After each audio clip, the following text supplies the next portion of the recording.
Hello,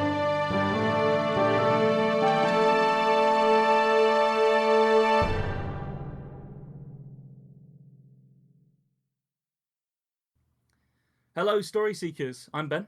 I'm Nico, and you're listening to The Tiny Bookcase. We've got something new for you. The first of our Write Like episodes. In these episodes, we'll be talking about famous and infamous writers, plus tackling prompts in their honour.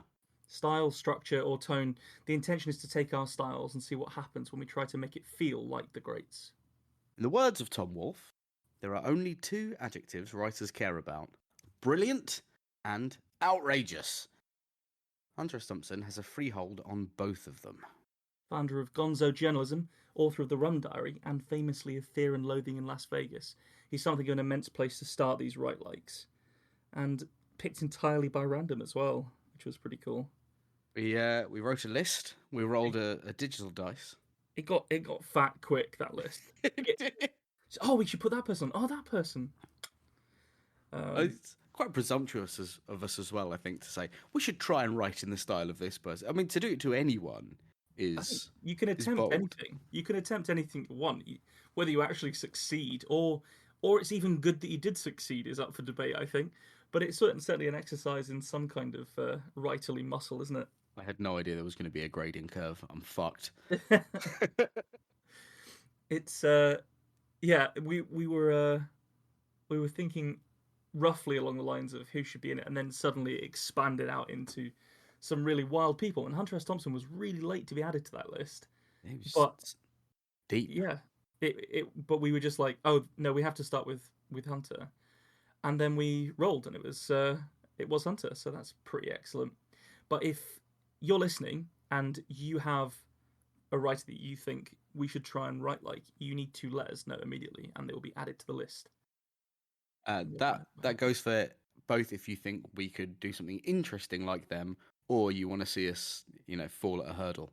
Oh, definitely. Both are very possible. Yeah. Like, for example, Jane Austen's on that list. Spoilers. It can only end well. I think it's a fun challenge. It's a step beyond just a prompt, and maybe one day we'll invite some other people in to try it with us. But for now, I think we can only whip ourselves, can't we? Definitely. Did you actually enjoy it? I did. It was weird separating the kind of character voice of Hunter S. Thompson, that sort of Johnny Depp version of him, from the actual writer. And I ended up sat with a copy of Fear and Loathing in Las Vegas on the table.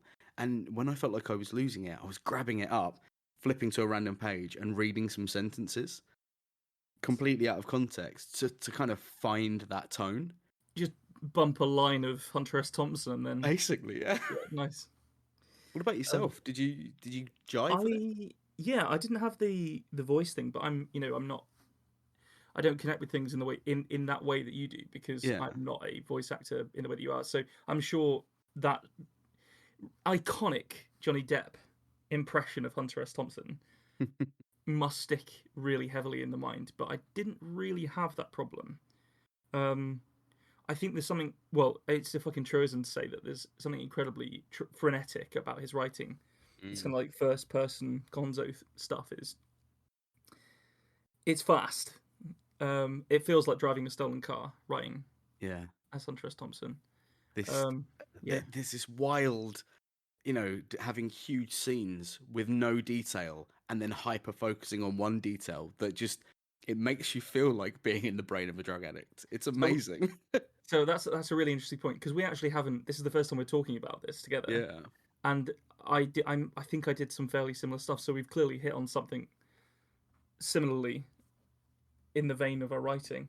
But the first one I read of his was The Rum Diary, which is a bit strange because it wasn't. Yeah. I think it may have even been published posthumously. He must have been alive when they published it, but it was definitely later on. It was like an early work that got published after he was famous, and it's way more normal, for want of a better word. It's just such a loaded statement. But it's just a book, you know. Yeah. It's a book by someone that hasn't really gone out their cerebellum with various drugs.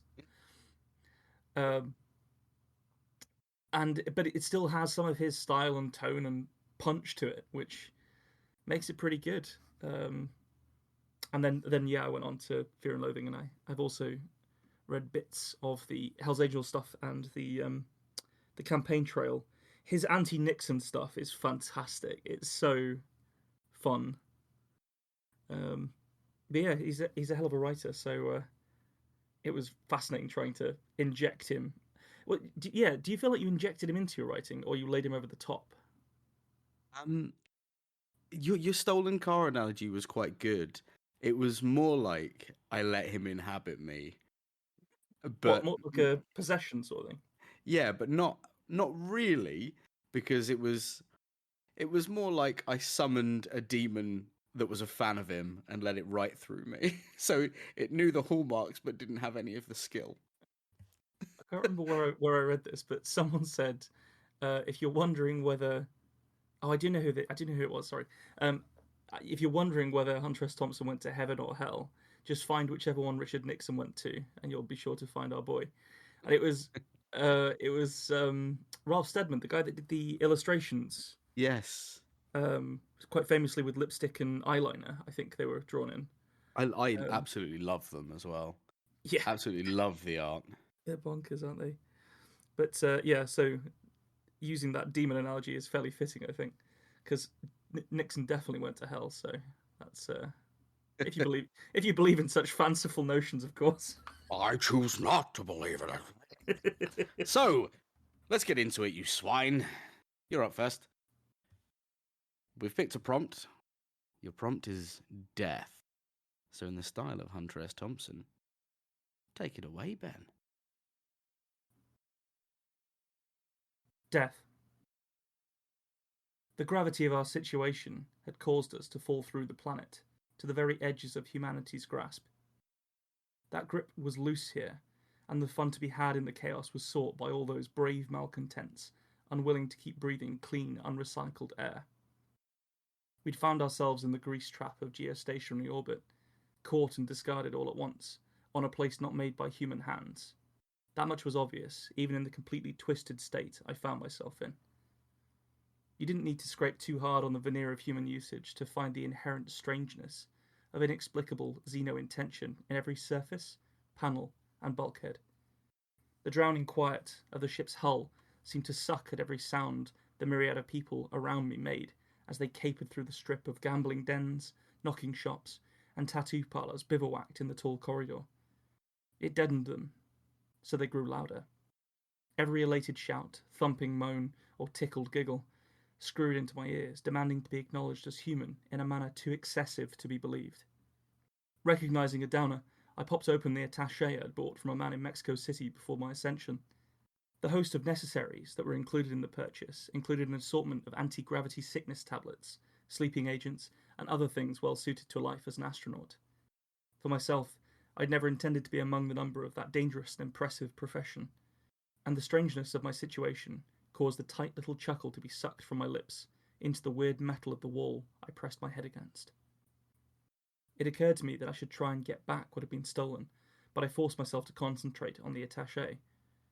Beneath the regulation items hid a panoply of gear: uppers, downers, roarers, and hee-hawers, and a slim bottle of attorney-branded rum. I scorched my nostrils, and then, as there was no time to fix a drink properly, washed down my medicine with the rich, heavy drink. My brain and body paused as the chemistry took hold. The first bit of me to come unstuck were my eyes, which danced around like oil on water, taking in the circus of dregs that had burrowed into this alien place.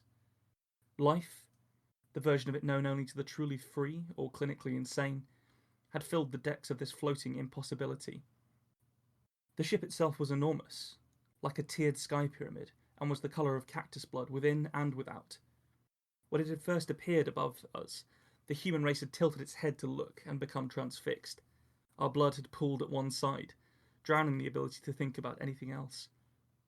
All those plasma-sucking billionaires and false-faced politicians which drag humanity by the nose united in a scramble for the discovery. Their raging hard-ons were barely contained under the flags of patriotism they draped themselves in at the thought of being named in history texts taught to the future sheep. In possibly the greatest example of blue-hued balls in human history, they found the alien ship to be inert. The thing was inactive and empty, devoid of all use at the confluence of claims asserted by nations and corporations. None could say how it had appeared, or what propelled it. They couldn't even scrap the behemoth and harvest its metal without causing a world-ending squabble. It began as sightseeing trips. The ogling, overweight masses would be herded aboard and given the experience of a lifetime. The space elevator the powers of the world had constructed in Mexico City and tethered to the alien ship began to make its money from tourism. Then, inexorably, the thrill makers flocked to the place and made perhaps the least possible human settlement in human history a reality. Myself, a humble scribbler, was very nearly late to the party. My own ascension in the space elevator had been terrifying as I felt the planet letting me go. The separation felt permanent. The ship had been designated Tezcatlipoca in honor of the Aztec god of the night sky. Such brash invocation of otherworldly powers is typical of humanity's insistence on calling the universe's bluff. To the people I was here to study and transcribe the habits of, the place was simply the Tez. I rubbed at my sore nostrils and found them to be hungry. Another bump saw me find the right gear for operation within the Tez. I cruised through the ramshackle chic corridor town like a man on fire, looking for something to douse myself in.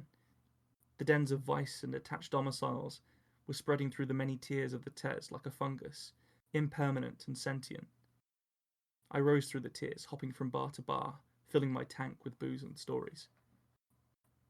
The top of this space pyramid was given over to a humongous open room the size of several aircraft hangars. One side had been constructed of a transparent glass-like material, and the star-studded brilliance of space lay beyond it. I found I could only look at it for a short amount of time before beginning to feel that it was, in some way, looking back. The spread of delinquent debauchery had found its way here, and bloomed into something altogether organic in the centre of the space. The cluster of thrown-together buildings pulsed with the neon lights, which had been piped over every edge surface, like icing.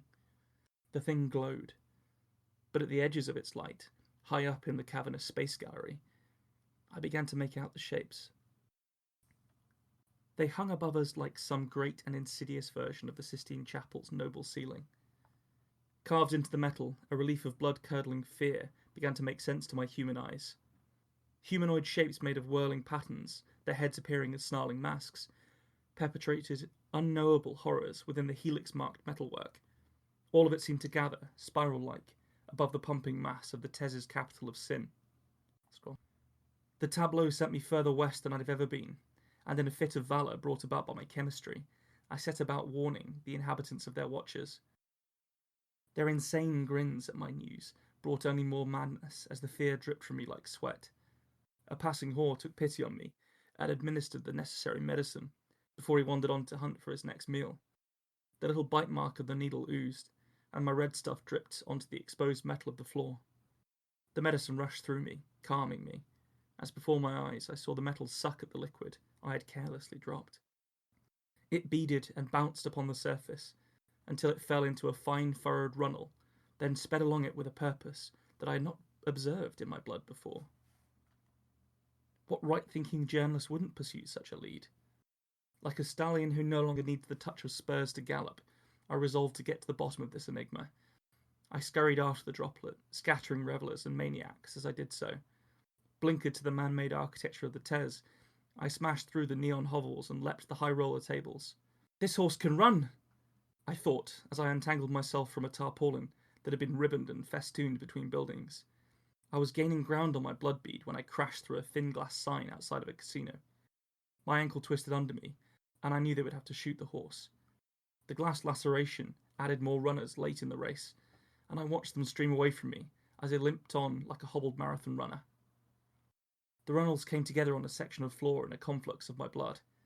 The centre was a small hole which, more like, sucked at the beads. More of the stuff was coming out of me as I knelt by the hole. It was too small to fit my hand in, so I put my eye to it. Within, the darkly sloshing contents emitted the unmistakable metal tang of blood. I sat up, feeling a little odd. The humming of the intrepid debauchees seemed to have grown louder, and I realised with horror that I had dropped my attaché during my time as a galloper. I cast about for it as my wounds clotted, but found it impossible to get anything done as the ground insisted on shuddering in time with the humming noise. Some people have no respect for indecency. I found the small case and quickly checked that the contents remained unmolested. I cracked a capsule against my back teeth and felt the acrid stuff froth up behind my sinuses. The immovable grin that followed was a welcome friend, and I wandered happily in the direction the other denizens of the Tez were flocking. They were leaving their neon mini-city to gawp up at the gigantic window. I found I no longer needed to avert my eyes, as the emptiness of space had been stolen.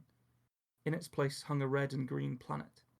In places, the atmosphere was pierced by pyramid tops, where the bloodstains were visible to the naked eye. It occurred to me that I should make a note of it for my article. I pulled my flipbook from my pocket and carefully, with my finest penmanship, wrote 2 words. Not Earth. That was fucking great. You liked it? I really enjoyed that. It's you need to get both Terry Gilliam and Neil Blomkamp on the phone and turn that into a movie. It's definitely a Terry Gilliam movie, and then for whatever happens to everybody on that ship next, it turns into a Neil Blomkamp movie, I think. Yeah. I mean, I'd happily have Gilliam's directing Johnny Depp as Hunter S. Thompson inserted into any film, just as an observer. That would be. I imagine Avengers Endgame with him just bumbling around that final battle. That'd be. But yeah, the Hunter S. Thompson stuff aside, first, really cool twist. Really cool. Not even a twist, but just a development. You know when something happens and you're like, oh no, it's gonna do something to the shit. It's gonna wake the aliens up, but it moving them instantly, and that not moving him was a really good touch. That a man so altered, yeah, he's completely twisted by this stage. So he's, I mean, he thinks he's a horse at one point. It's when he tripped, he said, "I knew they would have to shoot the horse." I thought that was absolutely hilarious.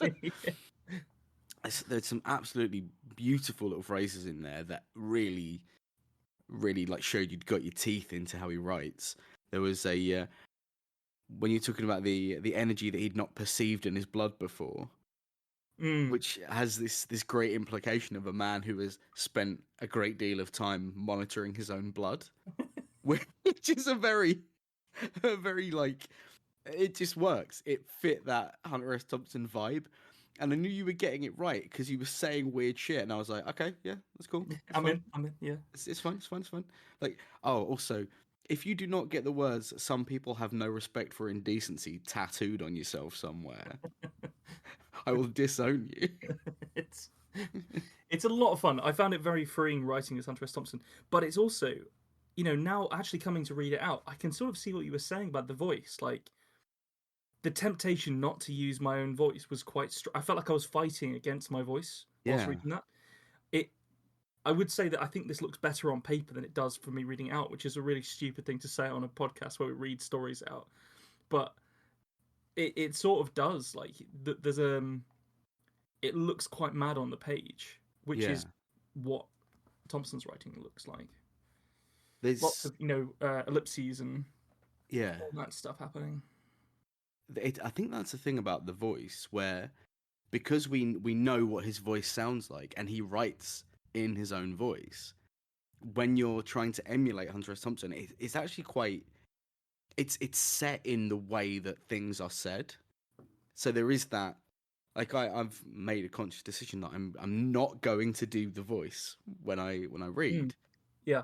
Because I think the text needs to stand on its own, and it feels almost like a cheat to switch into it, because if you stick something in your mouth so that you're forced to mumble, and you say everything in a strange, affected, out of your nut on drugs American accent, that's 50% of the journey. and the words have to carry it the rest of the way. Whereas, like what you just did, reading in your own voice, you had to make the Hunter S. Thompson stuff happen, and I think you did a really good job of it. I think that's very kind. I really enjoyed writing it. As I say, I found it very freeing, but also I'm pretty proud of it. I'd say, like, I don't normally when I write something for this podcast and then read it out, I feel like there's stuff wrong with it. Yeah. But I did this in a blink of an eye, and then I tried to edit it like 3 times, and I just didn't find anything that I wanted to remove. So I'm wondering, I won't say anything about the content of my story, but I did a very similar thing where when I found the mode to write in, it felt like when the words came out, even kind of jumbled and unusual, that's how they're meant to be in that style. This was a man who would write newspaper articles by screaming them into tape decks that he found or leaving them on people's answering machines. It doesn't. I mean, it doesn't need to be edited, Yeah, like this is sort of where it gets it does get sad for some people, doesn't it? Because he did lose the ability to write in a sort of cohesive fashion. Yeah. And that's why there's all these stories of him like shouting stuff at people and dictating and just throwing like mashed bits of paper at somebody else that then had to put it together in a usable shape. And I'm not sure you could do this nowadays. Like, oh God, no, not a chance. I don't think it would work. Like, I think he'd write some fucking wicked tweets before he was cancelled. I have read some things on BuzzFeed that look like someone wrote it on a bit of paper and threw it at a wall, but I don't think they were doing it as a style. Well, his thing for the Kentucky Derby, which is sort of the origin of Gonzo journalism. Yeah. He apparently he felt like he totally screwed it up. He thought it was the worst thing, like worst bit of professionalism and writing he'd ever committed. Because he was so close to his deadline that he was ripping pages out of his notebook and just sending it unedited to print, not to an editor, to print. So that's why it came out like so. And like I feel like in the sort of more modern era, that wouldn't happen. Your piece would get pulled. Yeah. Somebody else would be using your column space. It's gone.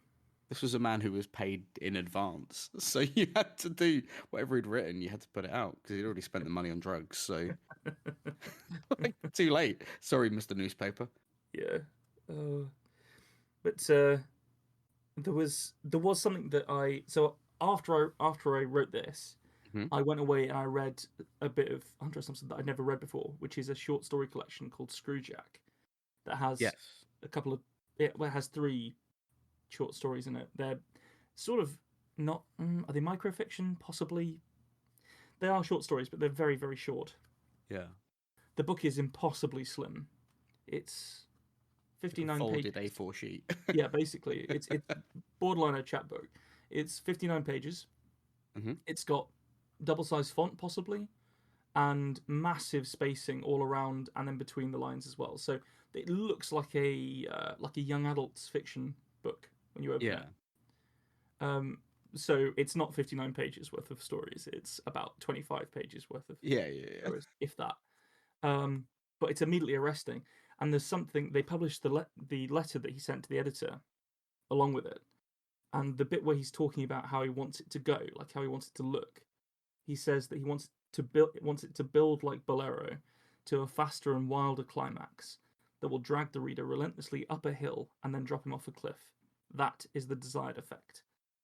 So I feel like I did that in that story. I would say so. I think it went up a hill. We were sort of, what's going on? We're trying to figure stuff out. And then you get that image of the not Earth with the sacrificial pyramids all over it and strong Aztec imagery all around him. So I sort of I like it. I like what I did. I'm happy with it, and I enjoyed the process. Is what I'm getting across here. but I don't think I could get away with writing like this all the time. I don't think it would be good for anyone to do this all the time. Just absolutely just get some mescaline and just turn into Hunter S. Thompson. Who would want to? Who would want to turn into Hunter S. Thompson? There can't be anyone that would want to do that.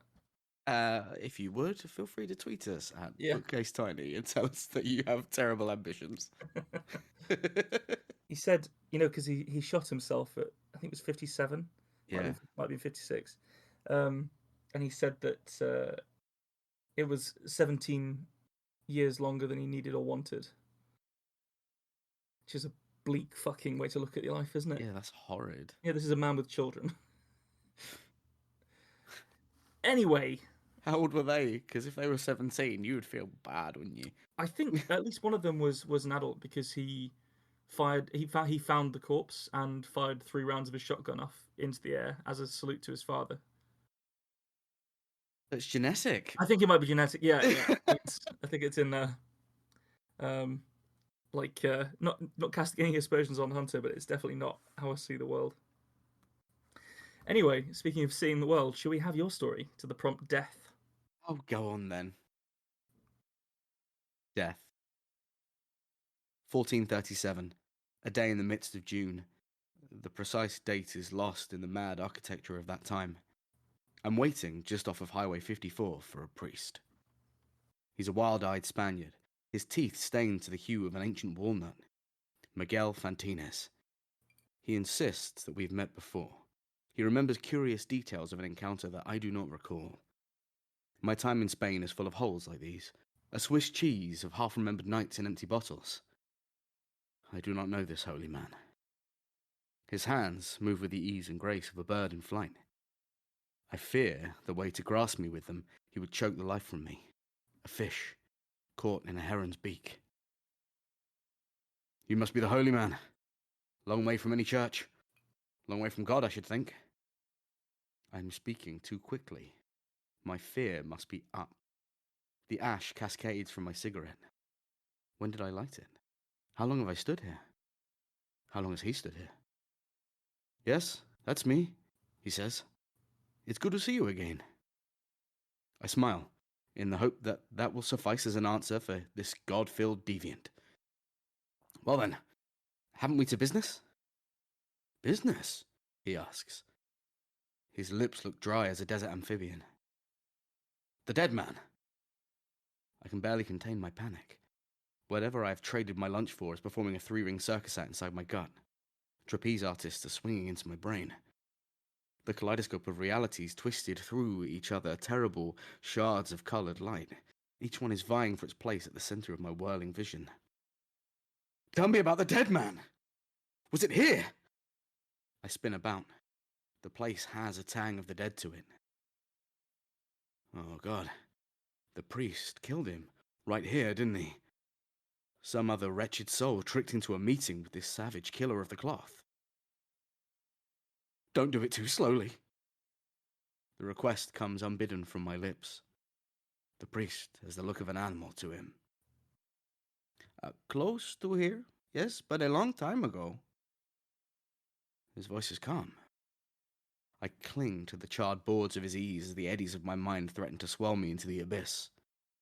The fellow who is eating my sandwiches now was in possession of some terrible narcotics. I did not expect their effects to be so adverse. Have you seen a seance before?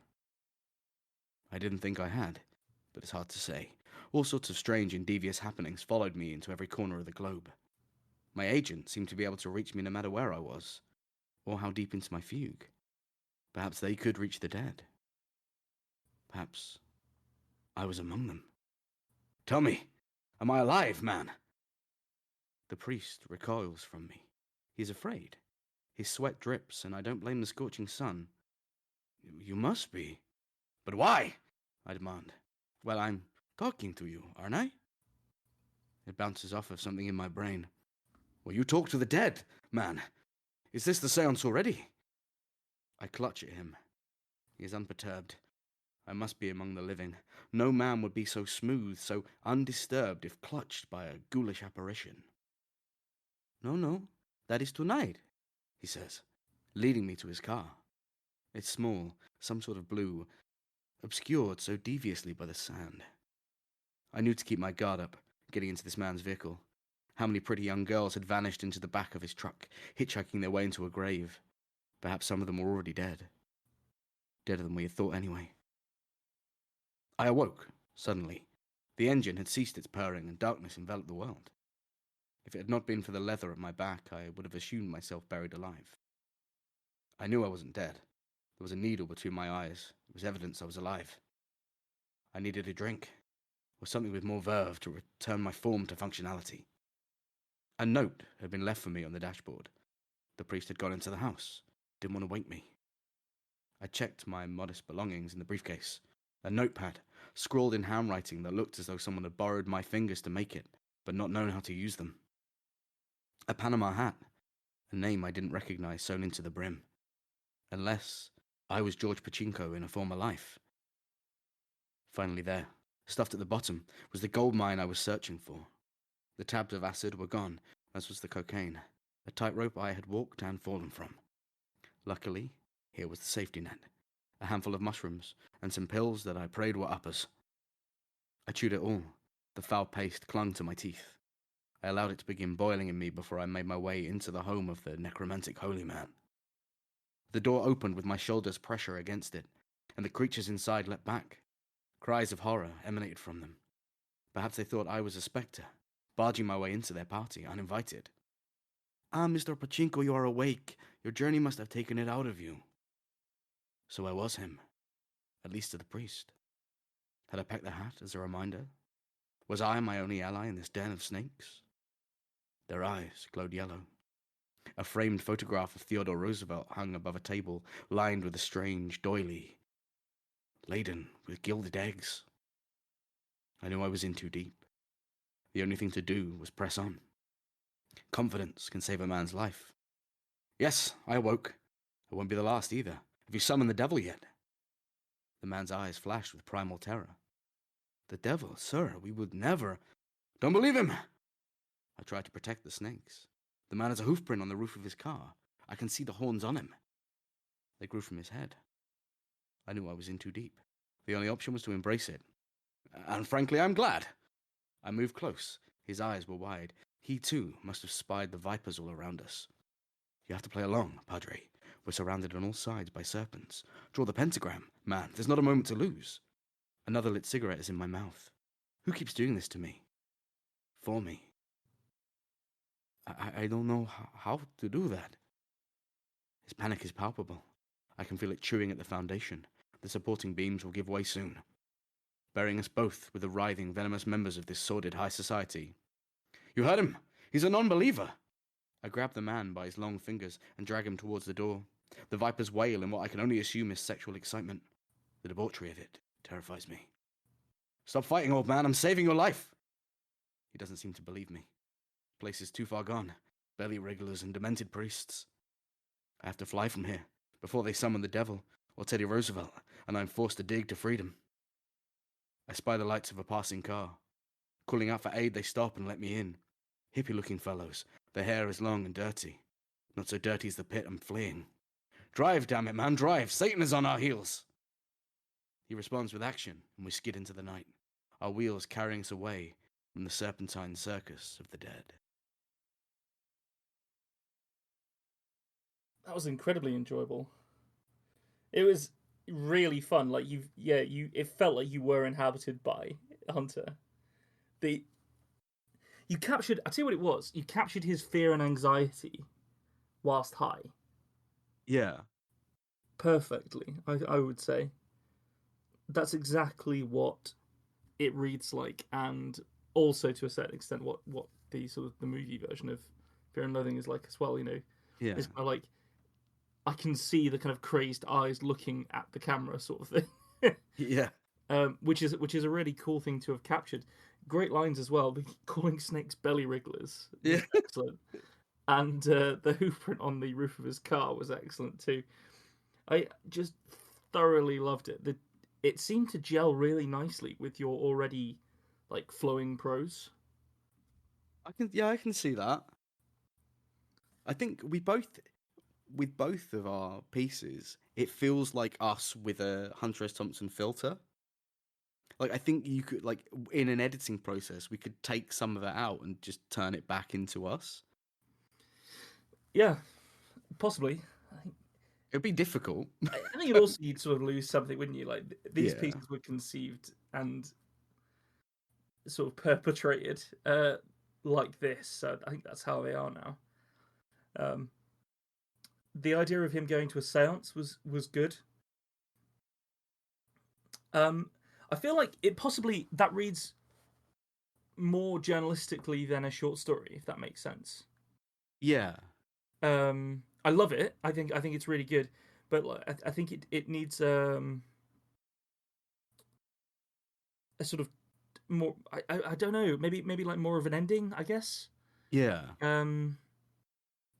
That is where I struggled the most. Definitely. Yeah, like like short stories often have a twist. Yeah. I can't remember who it was that said it, but somebody said that if you should have to read a short story twice. Yeah. Or no, sorry, you should want to read a short story twice. I think was the actual phrase. Yeah. And I would read that twice for the language and the flow of it.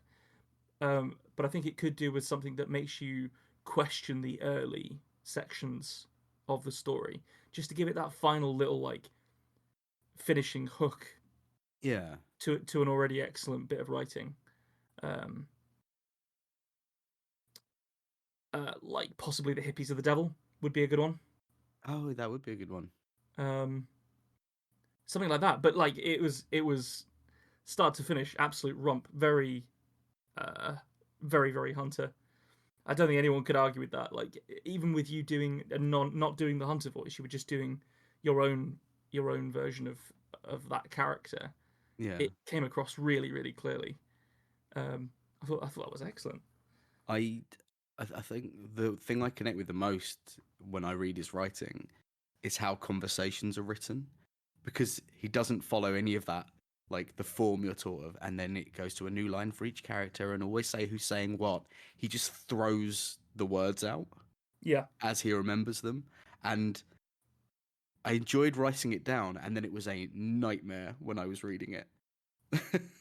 absolutely. But it worked as a performance piece. I thought it was excellent, and as a piece of writing, it sounds like it would look wacky and excellent on the page as well. The other thing that I thought you absolutely nailed was the way that his tone and outlook skews when he imbibes a different drug. Yeah. Because obviously at the start of that story, he's terrified of this priest's hands and the strength of him and stuff. But after he changes, after the acid and the cocaine wear off, and he takes God knows what in the fucking car before going into the seance, which is a really nice touch. It has a lot of dramatic tension to it. He's got his hands all over that priest, like he wants to be in that priest. He wants to, he's grabbing him, and he's, it's a big shift for a character that wouldn't make sense unless you know that he's off his fucking nut on drugs of various kinds and strange chemistries are abound. I thought that was really well done, really well executed, and I had a really good time listening to it too. I'm hoping it worked. I'm hoping that people have. I'm really interested to know what people reckon to these. Like where I think we have written in our own styles, and then as you say, with a bit of Hunter in there. Yeah. I'm pretty pleased with what we've done here. It was absolutely fascinating trying to do it because I think you spend quite a lot of time trying to develop your own voice, don't you? Yeah. So to sort of put it aside. is it's sort of, I think that was probably the tricky thing to begin with, wasn't it? Like setting down something that you've worked quite hard to forge in order to pick something else up.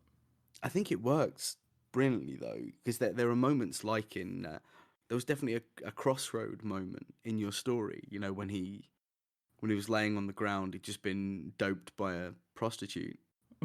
And in one of your stories, something terribly bleak would happen there. But because you were writing through the lens of someone else, he had a trip that he was a horse. Like, yes. What more could I ask for? Yeah, I mean, it's a bit of a truism that growth is uncomfortable. And I think the way that I was uncomfortable at the start of this process, and then enjoyed it when it was happening, like I'm hoping that the creative process and mind of it has been stretched a bit. We talk a lot about demystifying writing. I think that's possibly part of it, just sort of challenging yourself to do something different. I think I'd recommend it for everyone, simply because if you're struggling to work out what things actually make up your style, it's really interesting to be thinking of what comes next in your story and actively sort of put it through a stylistic filter instead of just letting yourself write. And it means you can then look at it and see the difference and be like, that isn't how I would have written that. How would I have written that? And that can only be a good thing. Can only be good to. I mean, I know some people, if you can overthink it and if you think you write in a certain way, you can get caught in a loop. But it's interesting to see how far we've come in terms of writing as often as we do and falling into patterns, and then secondly that you can create something so different to your own normal work by adding an affectation. I think that's super cool. I totally agree. This concept of knowing what you are by trying something else. It's a bit like how people build identity, isn't it? Like, you build your concept of self by saying, "Oh, this is me, and that's somebody else, and I'm not that person. Here's how we differ," and that should be at least in this arena be used for a tool for growth and stuff. It was really fun to do it, and I think I'd really like to do it again with somebody totally different. What, other than me? How could you? Right, your challenge for next time is to be Hunter S. Thompson in the interview sections and write as Nico. If anyone can provide me some really powerful drugs, feel free to email me. You send them through the post. On the back, sellotape them to a postcard and see how far it gets. What would be more terrifying? Like it arriving with none, you getting a different letter saying, "Oi, don't send drugs through the post," Please or report like too. yeah, or just like one's been taken out, like one pill's been taken out, and the other three arrived safely. With a weird sketch done by a copper or something. Oh, amazing stuff. Well, we hope you liked it, and I reckon we can call it there. So, if anyone wants to give us some feedback on it, tell us who you want to hear us do next. That'd be excellent. And if you want to have a go at writing like Hunter S. Thompson to the prompt death, do it. Send it to us. We'd love to see it. We would love to read it. And if you send it to us on like Twitter or something, we could give you a bit of feedback too. If you give a fuck what we think about writing, which hopefully you do. I don't know. I could take me or leave me. Thanks for joining us for this episode of The Tiny Bookcase. Remember to subscribe, otherwise you're going to miss out on the future fun. Also, tell a friend. If you like this episode, link them to it. We'd be tremendously grateful. You can follow us on Twitter at BookcaseTiny, Facebook at The Tiny Bookcase, and Instagram at BookcaseTiny for updates. Speaking of supporting the podcast, well, magic can only take one so far. The Tiny Bookcase is supported by the generosity of its patrons. Those kind souls have really kept my belly full the last year. Let's cast a spell for them, shall we? For rich ginger tones on their scalp, let us cast the Orangi Hedondo spell for Scott Byrne. And for general fabulousness, why not the Ooh La La How's Your Mother spell on Matthew McLaren?